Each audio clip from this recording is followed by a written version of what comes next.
Good morning students. बेटा आज मैं आप लोगों को आपकी हिंदी की जो किताब है वसंत, उसका 5th नंबर चैप्टर अक्षरों का महत्व, इस पाठ को समझाने जा रही हूँ। अक्षरों की कहानी। यह पुस्तक अक्षरों से बनी है।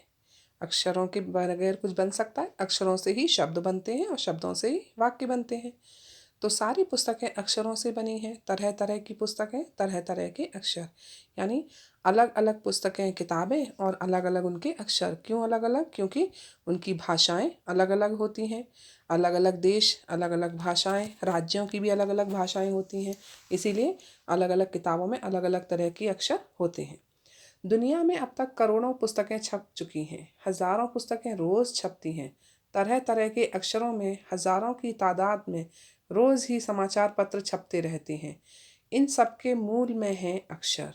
मूल में माने जड़ में, यानी बिल्कुल इनका जो मेन किताबों का जो छपने का जो मेन बेसिक रीज़न है वो सब क्या है?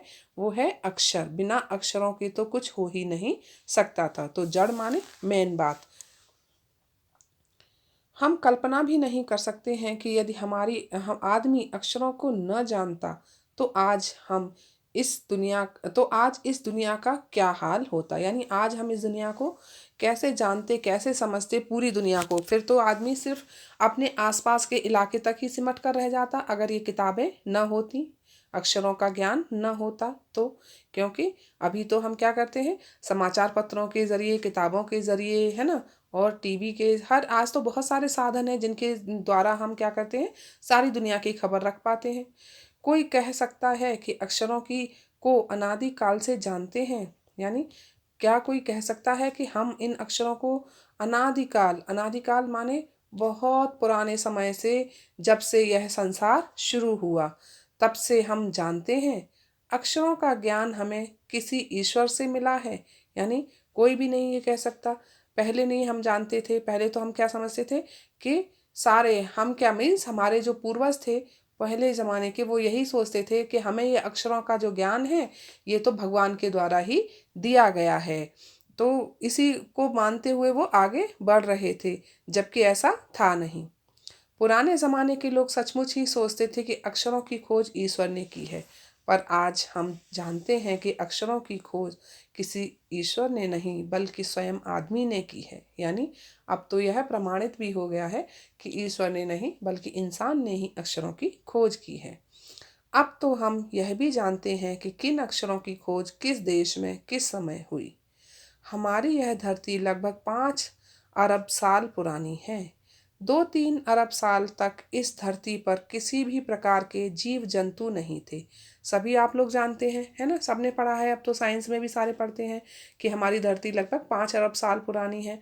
और बहुत सालों तक, 2-3 अरब सालों तक तो यहाँ पर कुछ भी नहीं था। कैसा था ये?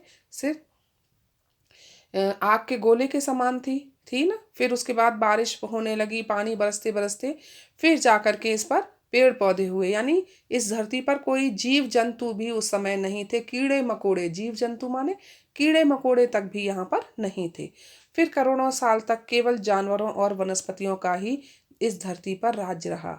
यानी जब बहुत सालों तक बारिश होती रही तो उस बारिश के बाद जब ये धरती गर्म थी, जो ठंडी हो गई, फिर बारिश के चलते चलते उसके बाद में जाकर के इस धरती पर वनस्पतियाँ यानी पेड़ पौधे उगने चालू हुए और जानवरों ने जन्म लिया। जीव जंतुओं ने माने कीड़े मकोड़ों ने और जानवरों ने जन्म लिया। और फिर करोड़ों सालों तक तो उन्हीं का राज रहा। यानी बहुत सालों तक तो वही इस धरती पर रहे। आदमी ने इस धरती पर कोई 5 लाख साल पहले जन्म लिया। धीरे धीरे उसका विकास हुआ। यानी इंसान ने जो है 5 लाख साल पहले ही इस धरती पर जन्म लिया है और धीरे धीरे करके उसने विकास अपना आरंभ शुरू किया। कोई 10,000 साल पहले आदमी ने गांव को बसाना शुरू किया। वह खेती करने लगा। यानी इससे पहले भले ही 10,000 साल पहले आदमी आ गए थे, आदमी का जन्म हो गया था, लेकिन गांव बसा करके रहना, समूह में रहना, ये उसने कोई लगभग 10,000 साल पहले ही शुरू किया है। खेती करना, ये काम भी उसने तभी शुरू किया जब एक साथ समूह बनाकर रहने लगे। 10 लोगों के एक साथ मिलकर रहेंगे, उनकी बुद्धि एक साथ मिलकर काम करेगी, तो जाहिर सी बात है कोई ना कोई नई चीज़ टेक्निक सामने आएगी। तो उन्होंने धीरे धीरे क्या किया, खेती करना चालू किया।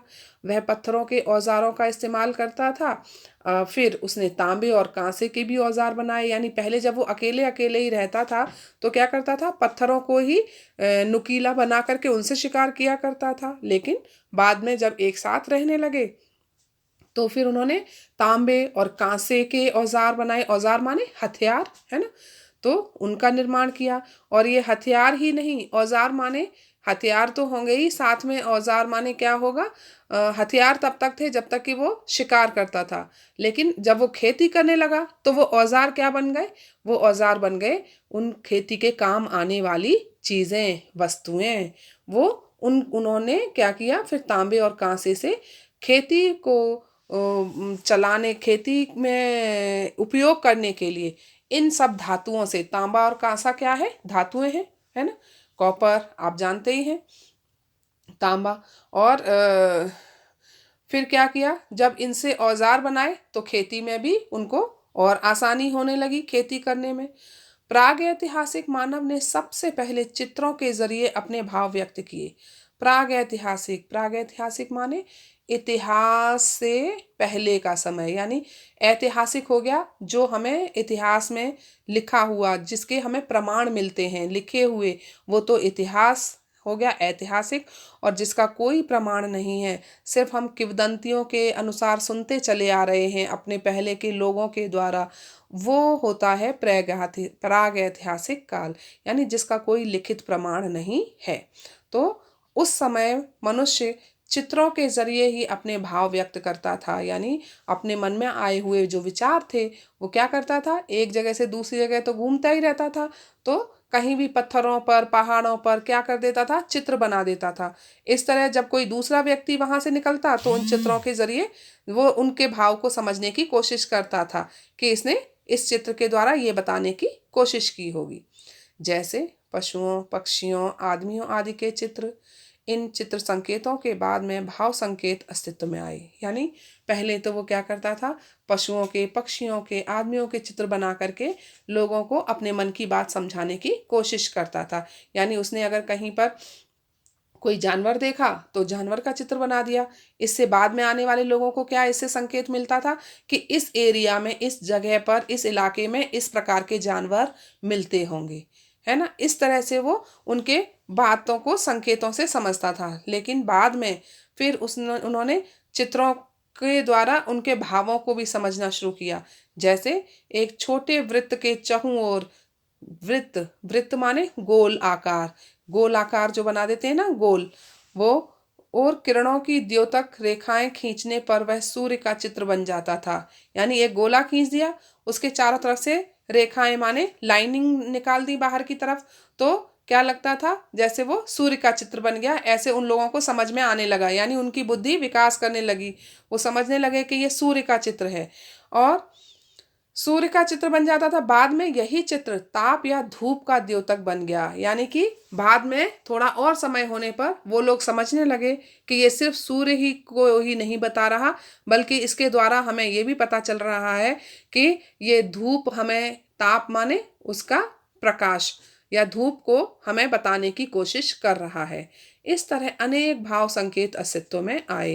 यानी इस तरह से और भी नए नए चित्र बनते गए, और उनका भी जो है लोगों ने उनके भाव को समझा। भाव माने उनके विचार, दूसरे जिन्होंने वो बनाए थे, जिन लोगों ने वो चित्र बनाए, उनके विचारों को उन्होंने उस चित्र के द्वारा ही समझा। तब जाकर काफी बाद में आदमी ने अक्षरों की खोज की। यानी बहुत समय के बाद फिर जाकर के, इन चित्रों के बाद में जाकर के उसने अक्षरों की खोज की। अक्षरों की खोज के सिलसिले को शुरू हुए मुश्किल से 6000 साल हुए हैं। यानी लगभग 6000 साल पहले ही ये अक्षरों की शुरुआत हुई है। केवल 6000 साल, यानी कोई ज्यादा समय नहीं हुआ है। अक्षरों की खोज के साथ एक नए युग की शुरुआत हुई। आदमी अपने विचार और हिसाब किताब को लिख कर रखने लगा। यानी अब जब उन्होंने अक्षरों की खोज कर ली तो उन्होंने अपने विचारों को भी लिखित रूप दे दिया और अपना हिसाब किताब भी वो उसी से द्वारा लिखने लगा कि उसने क्या खर्च किया, क्या लाया, क्या किया, वो सारा हिसाब रखने लगा। तब से मानव को सभ्य कहा जाने लगा। अब आदमी ने जब से लिखना शुरू किया तब से इतिहास आरंभ हुआ और अब यहीं से जाकर के इतिहास भी प्रारंभ हुआ। यानी इससे पहले का, इस लिखने से पहले का जो भी समय था वो प्रागैतिहासिक काल कहलाया।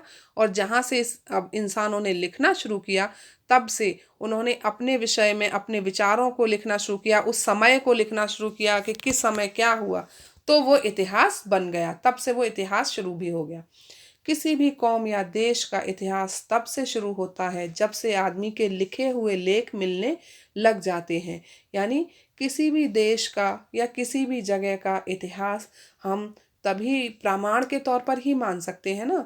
तो जब इंसान, कोई भी कौम या देश, कौम यानी किसी भी धर्म के लोग हों, किसी भी जाति के लोग हों या किसी भी देश के लोग हों, उसका इतिहास तभी से माना गया है जब से वहाँ के लिखे हुए लेख मिले हैं, यानी प्रमाण मिले हैं कि इस समय से यहाँ पर ये काम हुआ।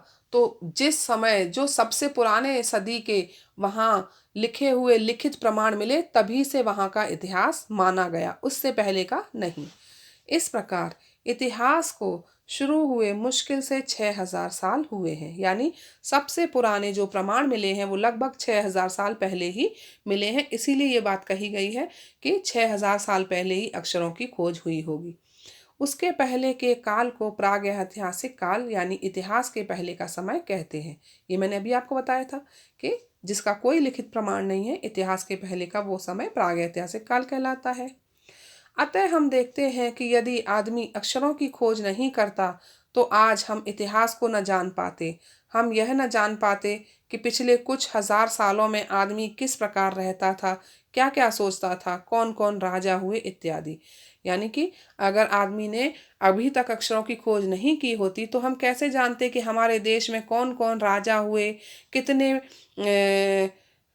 राजा कौन कौन ही नहीं हुए बल्कि कितने प्रभावशाली और कितने पराक्रमी राजा हुए हमारे देश पर, कितनों राजाओं ने, दूसरे देश के लोगों ने आक्रमण किया और हम वो लोग उस समय क्या सोचते थे, किस तरह के उनके विचार थे, आदमी पहले किस तरह रहते थे। ये सारी चीज़ें जो है हमें तभी प्राप्त हुई जब से इंसान ने लिखना शुरू किया था। अक्षरों की खोज मनुष्य की सबसे बड़ी खोज है। अक्षरों की खोज करने के बाद ही मनुष्य अपने विचारों को लिख कर रखने लगा। इस प्रकार एक पीढ़ी के ज्ञान का इस्तेमाल दूसरी पीढ़ी करने लगी। अक्षरों की खोज करने के बाद पिछले 6000 सालों में मानव जाति का तेजी से विकास हुआ है। यानी मैंने अभी बताया कि जब से इंसान ने लिखना शुरू किया तभी से उसने अपने विचारों को भी लिखना शुरू कर दिया। और विचार लिखने से क्या हो गया कि जो एक पीढ़ी, माने जो पहले के लोगों ने जो कुछ भी लिखा वो आगे आने वाली पीढ़ी, यानी जो नए जन्म ने, जिन लोगों ने आगे नई पीढ़ी आई, मीन्स जो नए बच्चे जन्मे और उनके सामने वो पुराने बुजुर्ग लोग थे जो नहीं रहे लेकिन उनके द्वारा लिखे गए उनके विचार थे, तो उन्होंने वहाँ से पढ़ करके वो ज्ञान प्राप्त कर करके आगे उस ज्ञान को बढ़ाया, दूसरी पीढ़ी तक पहुँचाया, माने आगे अपने भी आने वाली पीढ़ी तक उस ज्ञान को पहुँचाया। पीढ़ी मीन जनरेशन, अब समझ आया होगा आपको। यानी आगे आने वाली जनरेशन को भी उन्होंने इस चीज़ को, ज्ञान को समझाया।